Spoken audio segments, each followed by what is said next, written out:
Paul Teutul Sr. with Orange County Choppers is here with the foundation tonight. First of all, thank you for being part of tonight. You're welcome. I'm proud to be here. For years, American Chopper was one of the most explosive, unforgettable, and emotional reality shows on television. Fans tuned in not just to watch incredible custom-built motorcycles come to life, but to witness the raw, unfiltered family drama that made the series unlike anything else. Millions saw Paul Teutul Sr. and Paul Jr. go from pushing metal in a small garage to becoming worldwide stars, appearing on magazine covers, late-night shows, and world stages. But what fans didn't know was that behind the cameras, success was slowly turning into a curse. The fame that made them legends also created cracks that soon shook their empire to its core. Over time, those cracks grew into fractures, and the fractures became deep divisions that neither money, fame, nor brotherhood could fix. What started as a family success story turned into a slow-motion disaster, filled with anger, betrayal, financial collapse, lawsuits, and heartbreak. The downfall didn't happen overnight. It slipped in quietly, disguised behind the noise of roaring engines and bright studio lights. And by the time they realized what was happening, it was too late. The Teutuls were spiraling into a storm that would eventually take everything from them: their business, their fortune, and even their relationships with each other. What happened next shocked the world, leaving fans asking, where did they all go? How did the kings of custom bikes lose everything? Today, their lives look completely different, and the truth behind their disappearance is more dramatic and heartbreaking than the show ever revealed. Paul Teutul Sr., the legendary founder of Orange County Choppers, once stood on top of the world. His sharp voice, tough attitude, and old-school work ethic made him the face of the series. He was a man who built a simple workshop into a global brand worth millions. But now, everything has changed. After years of rising tensions, legal trouble, failed investments, and a collapse of the show's popularity, Paul Sr. found himself drowning under the weight of massive debts. The world was shocked when reports revealed that he had filed for bankruptcy, claiming he had almost nothing left. A heartbreaking contrast to the days when he rode million-dollar bikes in front of cheering fans. In this fictional dramatic version, things get even worse. Former employees claimed he had pushed himself too hard, trying to keep the shop alive long after the money had dried up. He sold off equipment, bikes, land, and even old personal belongings just to stay afloat. The man who once walked through a booming factory filled with sparks, welders, and laughter now spends his days in silence, living far away from the spotlight. Those close to him say he lives with regret, not for losing the money, but for losing his family. His pride, his anger, and the years of explosive fights with his sons left scars deeper than anyone on TV ever saw. Now, as he grows older, he carries the weight of those choices with him every day. He used to be surrounded by noise. Now he sits in quiet, wondering if things could have been different. Paul Jr., meanwhile, once a creative heart and visionary designer behind some of the world's most iconic custom motorcycles, also saw his life unravel. He was a dreamer of the Teutul family, the one who could take a blank sheet of paper and transform it into a masterpiece made of steel and fire. Fans adored him, celebrated him, and even defended him during his explosive fights with his father. But the truth behind the scenes was far darker. Years of emotional battles left him mentally exhausted, and after leaving OCC, he tried to start his own company. At first, the new shop looked promising. Fans lined up outside his grand opening. Sponsors reached out. Big names wanted custom builds. But success didn't last. In this fictional storyline, as the popularity of custom bikes began to fade across America, orders slowed, then stopped. The shop became quiet. Bills piled up. Paul Jr. fought hard to keep his dream alive, selling equipment, taking small builds, even working long nights alone in a cold garage. The pressure ate away at him. His identity had always been linked to the show, to the rivalry, to the drama, and once the cameras were gone, he struggled to find a new purpose. Eventually, he shut down the shop completely. Today, he lives a quieter life, focusing on family, away from fame, away from the machines, and away from the chaos that shaped his past. Some say he has found peace. Others say he still feels the emptiness of a dream that slipped through his fingers. Then there was Mikey Teutul, the youngest and most light-hearted member of the family. Mikey was never about building bikes or clashing with his father on camera. Instead, He brought humor, charm, and a softer side to the otherwise volatile world of Orange County choppers. But behind the laughter was a man struggling with his own demons. Alcohol had quietly taken root in his life, first as a way to relax after long days, then as a constant escape from the tension that surrounded him. Over the years, Mikey's addiction worsened, creating rifts not just between him and his father, but also within himself. One day, the inevitable happened. Paul Sr., frustrated and exhausted from trying to manage the shop and the family, finally kicked Mikey out. The youngest Teutul was left with nothing. No shop, no paycheck, no fame, and a family fractured by anger and disappointment. Mikey hit rock bottom. It wasn't just about losing a job. It was about losing identity and purpose. But in the darkest moments, something remarkable happened. Mikey checked himself into rehab, faced his addiction, and slowly started rebuilding his life. He returned to work not as a star, but in a supporting role, handling the shop's social media, helping with small tasks, and keeping a low profile. Over time, he branched out, creating a new business selling homemade pasta sauces and opening a small art gallery in his hometown. Today, Mikey has rebuilt his life on his own terms.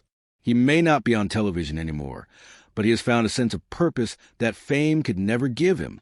In many ways, his journey is the quietest triumph of them all, a man who faced himself and survived. Vinny Martino, once the calm and precise craftsman in the middle of the chaos, also experienced a painful fall from glory. Vinny was the kind of builder fans love for his patience, clean work, and skill. While the Teutul screamed, fought, and demanded perfection, Vinny quietly produced bikes that became legendary. But the reality of television fame could not shield him from financial hardship and industry decline. When Vinny left Orange County Choppers in 2007, he attempted to start his own shop, V Force Customs, alongside Cody Connolly. The early years were promising.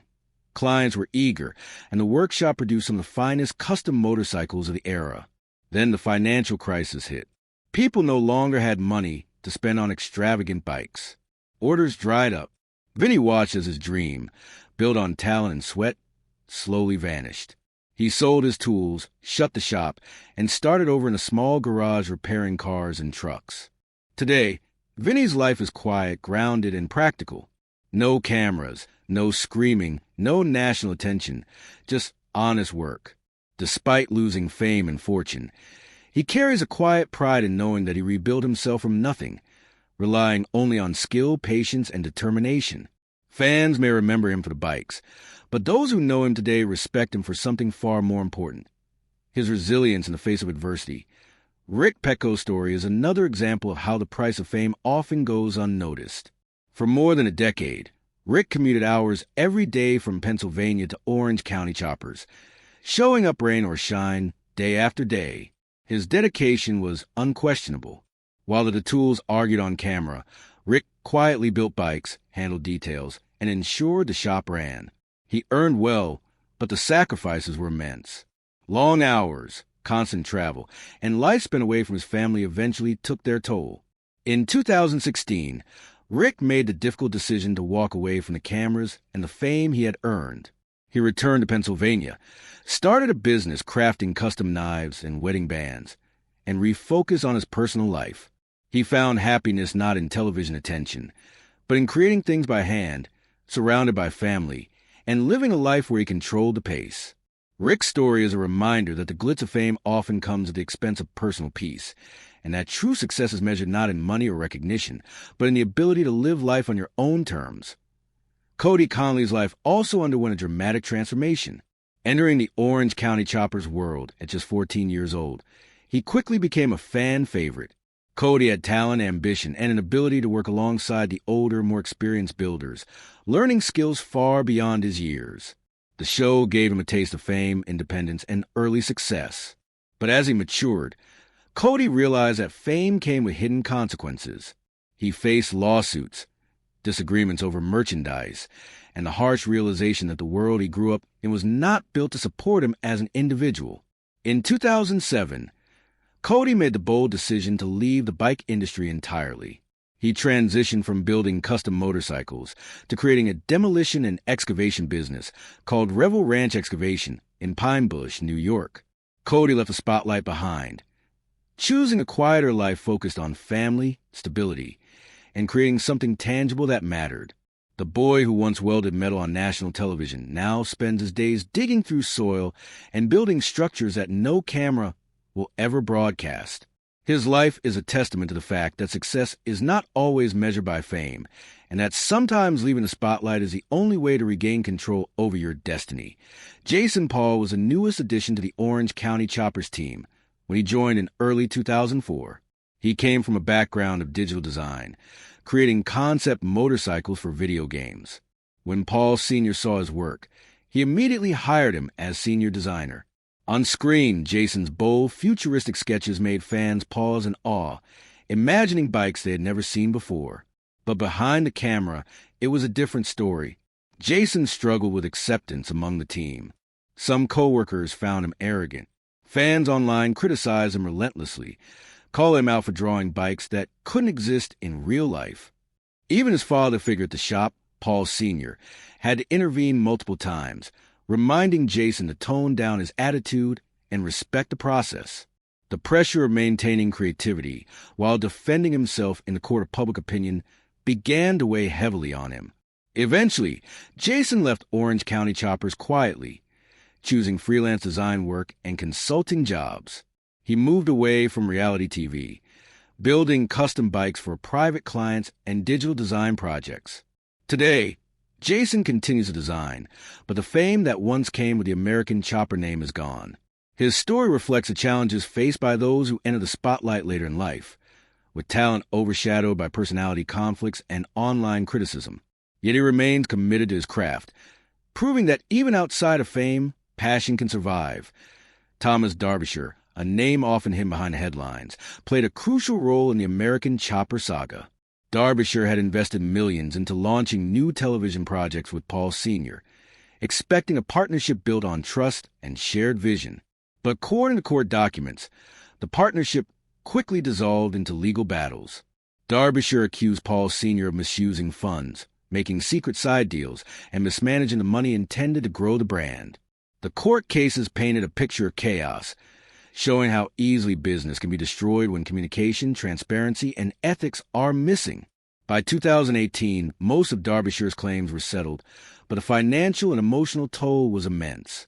While the public often focused on Teutul's family drama, behind the scenes, investors like Derbyshire quietly suffered, losing millions and trust in the industry. His experience serves as a warning. Fame does not guarantee accountability, and even large investments can be lost if management is reckless. The legal drama didn't stop there. Multiple former employees and collaborators filed lawsuits for unpaid wages, copyright infringement, and ownership disputes. Cody Connolly's case against Paul Sr. and Orange County Choppers, for instance, dragged on for years. Cody claimed that merchandise posters and coloring books using his image had been sold without his permission. The fight was emotionally exhausting, especially for someone who had started as a teenager in the industry. Similarly, Mikey Teutul faced legal challenges when images of his artwork appeared on merchandise without authorization. Federal judges ruled against Paul Sr., leading to hundreds of thousands of dollars in fines. Even Paul Jr., who had tried to maintain a separate company, faced bankruptcy and mounting debts after years of mismanaged finances, lawsuits, and tax obligations. These legal battles left scars that no television appearance could ever hide. While fans often remember the dramatic arguments and engine builds, the quiet destruction of wealth, trust, and family relationships was far more devastating. The story of Orange County Choppers, at its core, became one of caution. Even the brightest fame and most lucrative contracts cannot prevent personal and financial collapse when mismanagement, addiction, and conflict take hold in the aftermath. Most of the key figures rebuilt their lives quietly away from television cameras. Paul Sr., now in his mid-70s, relocated to Florida, where he opened a smaller-scale shop and museum. While the fame had faded, he continued to work on motorcycles for loyal clients and YouTube fans, maintaining a connection to his lifelong passion. Paul Jr. continued to build bikes through Paul Jr. Designs, serving luxury clients and participating in motorcycle shows. Mikey focused on his art, gourmet products, and small-scale entrepreneurship, Vinny found stability in automotive repairs and small business ownership. Rick Petco returned to Pennsylvania, creating handcrafted items and spending time with family. Cody Connolly shifted to excavation and land development. Even Jason Paul quietly pursued freelance design work. Each of them experienced loss, hardship, and the collapse of a public empire, but also a kind of freedom. Fame had vanished, but autonomy, creativity, and personal satisfaction returned. The American Chopper saga, filled with engines, flames, and shouting matches, ultimately became a story of resilience, of people who lost everything but still found a way to continue. His story shows that even after betrayal and the decline of Orange County Choppers was as dramatic as its rise. At the height of the show, Paul Sr. and Paul Jr. were household names. Fans eagerly watched the explosive arguments, impressive bike builds, and lavish lifestyle. But behind the cameras, the cracks were widening. By 2015, the company had accumulated millions in debt. Court filings revealed unpaid taxes, back wages, and a mounting list of creditors. The mansion in Montgomery, New York, which had once symbolized the Teutul success, went into foreclosure. What viewers had seen as a glamorous empire was now a financial disaster. Paul Sr. had tried to keep up appearances, selling tools, parts, and even farm animals to cover costs. Every sale was a desperate attempt to stay afloat. Meanwhile, Paul Jr. faced mounting pressure to maintain his separate company while dealing with his father's financial mismanagement.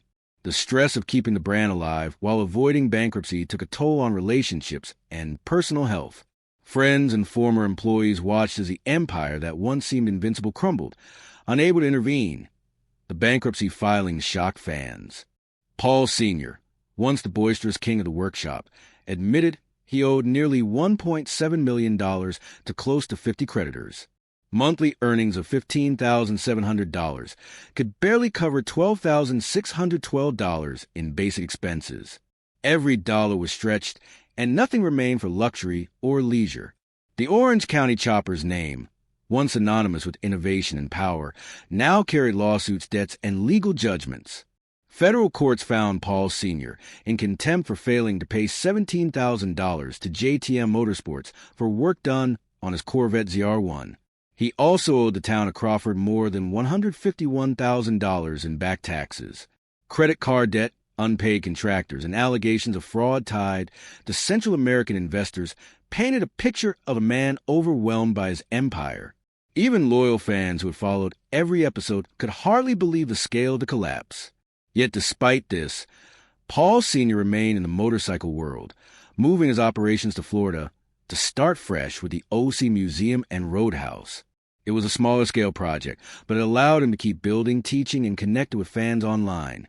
Paul Jr.'s journey mirrored the decline, but on a slightly different scale. After the family feud and subsequent bankruptcy filings, he moved his shop to Ship Bottom, New Jersey, focusing on Paul Jr. designs. While he no longer had a reality TV show or the original team, he continued building impressive, high-end motorcycles for elite clients. Microsoft, Cadillac, and Mercedes-Benz all sought his custom designs. Yet fame could not pay the bills. By 2018, Paul Jr. filed for Chapter 13 bankruptcy. Assets listed at over $1.8 million were offset by debts nearly as high. Tax obligations and lawsuits drained resources further. Still, Paul Jr.'s passion for motorcycles kept him going. He participated in competitions, judged events, and continued to build bikes that reflected his signature style. His story became a lesson in resilience. Even when public fame fades and financial stability is threatened, skill and determination can carve a path forward. Despite the decline, the legacy of Orange County Choppers lives on in fans' memories. Social media remains filled with clips of heated arguments, impressive bike builds, and iconic designs. Merchandise, though limited, still circulates, and YouTube channels dedicated to American Chopper maintain a loyal following. The brand's collapse didn't erase its cultural impact. Shows like American Chopper, Senior vs. Junior introduced millions to the world of custom motorcycles and the personalities behind the builds. Even former employees, now working in quieter, smaller-scale shops, acknowledge the influence of their time at Orange County Choppers. For some, it was a foundation of their skills and business knowledge. For others, it was a cautionary tale about fame, money, and family dynamics.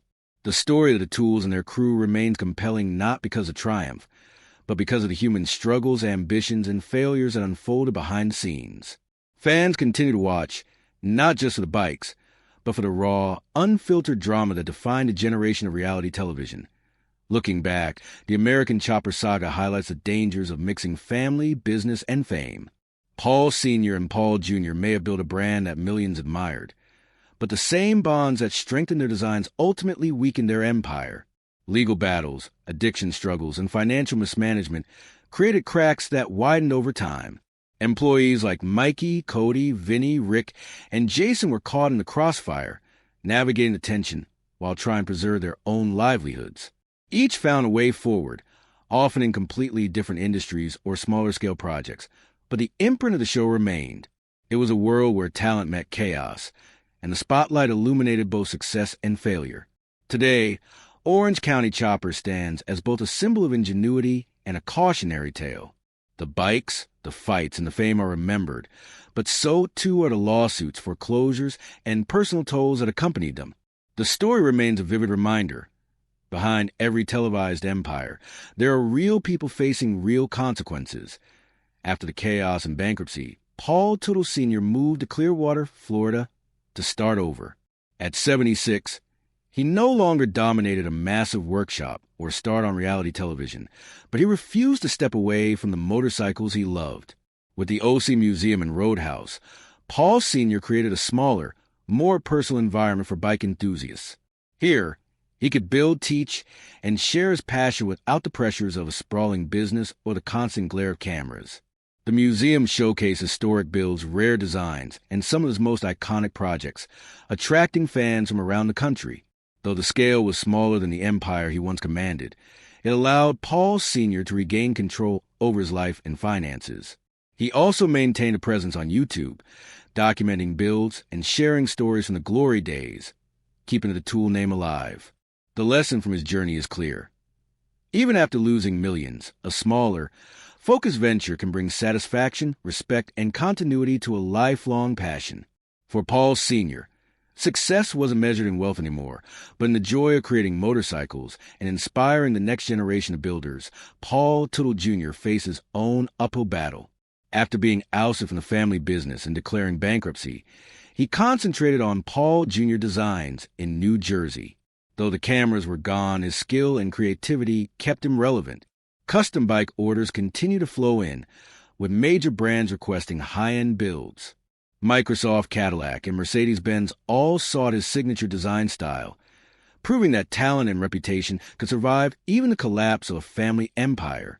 Beyond bikes, Paul Jr. ventured into judging motorcycle competitions and attending industry events worldwide, sharing expertise and mentoring young builders.